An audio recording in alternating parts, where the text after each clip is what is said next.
হয় সে ব্যবস্থা আপনাদের করতে হবে। আজ ঘটকপুকুর চৌমাথা থেকে যে দাবি উঠেছে, মুখ্য নির্বাচনী আধিকারিক যিনি সাধারণ খেটে খাওয়া মানুষদের বিভিন্ন কায়দায় হয়রানি করার চেষ্টা করছে, বৈধ নাগরিককে বেনাগরিক করার যে পরিকল্পনা, সেই পরিকল্পনা ভেস্তে দিতে আগামী 19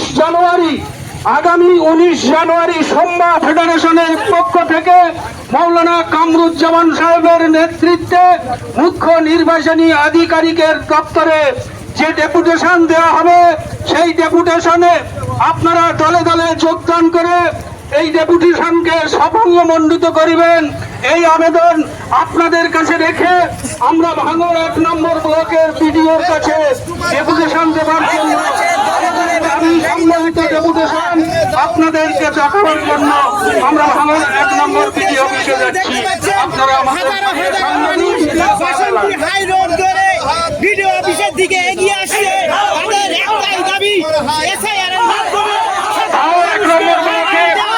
50,000 মানুষের স্থানীয় বাসিন্দার উপরে নোটিশ জারি করে হয়রানি করা হচ্ছে কেন? নির্বাচন কমিশন এই সাধারণ মানুষের ভোটাধিকার কেড়ে নেওয়ার চক্রান্ত মানছি না, কেড়ে নেওয়া যায়নি, যাবে না। এই স্বাধীনতাকামী মানুষের উপর অত্যাচার মানছি না, মানব না। এই সাধারণ মানুষের উপর হয়রানি মানছি না, মানব না। এই ভাঙড় 1 নম্বর ব্লকে 50,000-এর অধিক নোটিশ ইস্যু করা হলো কেন? নির্বাচন কমিশন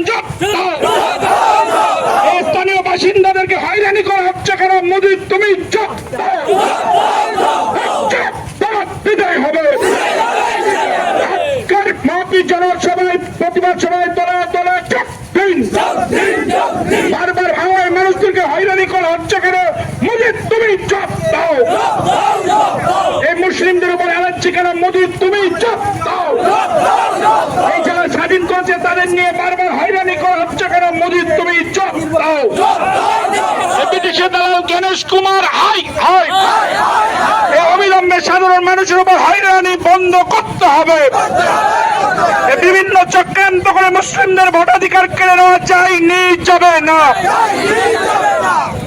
আমরা এখানে দাঁড়াবেন, রাস্তাটা ছেড়ে দাঁড়ান। 8 জনের টিম আমরা ভিতরে যাব। ইমাম সংগঠনের অঞ্চল প্রতিনিধিরা আপনারা সামনে আসে, আপনাদেরকে নিয়ে আমরা বিডিও ম্যামের সঙ্গে আমাদের বিডিওর সঙ্গে আমরা সাক্ষাৎ করব। এখানে আন্দোলন, রাস্তা ক্লিয়ার করে আপনারা দাঁড়াবেন। সবাই রাস্তা ক্লিয়ার করে দাঁড়ান। যতক্ষণ না ডেপুটেশন জমা হবে আপনারা কেউ হবেন না, রাস্তার উপরে থাকবেন, রাস্তার উপরে দাঁড়িয়ে থাকবেন। ডেপুটেশন আগে জমা দেওয়া হবে, তারপরে আমরা জানতে পারবো